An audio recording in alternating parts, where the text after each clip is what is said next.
Ketika aku udah janji nggak akan ngemil malam-malam.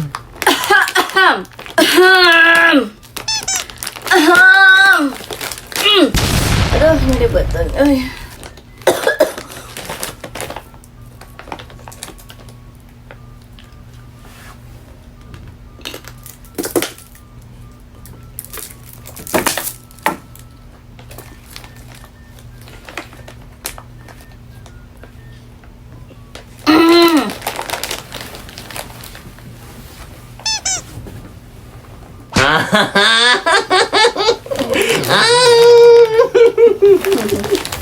Enggak, diet aku mah.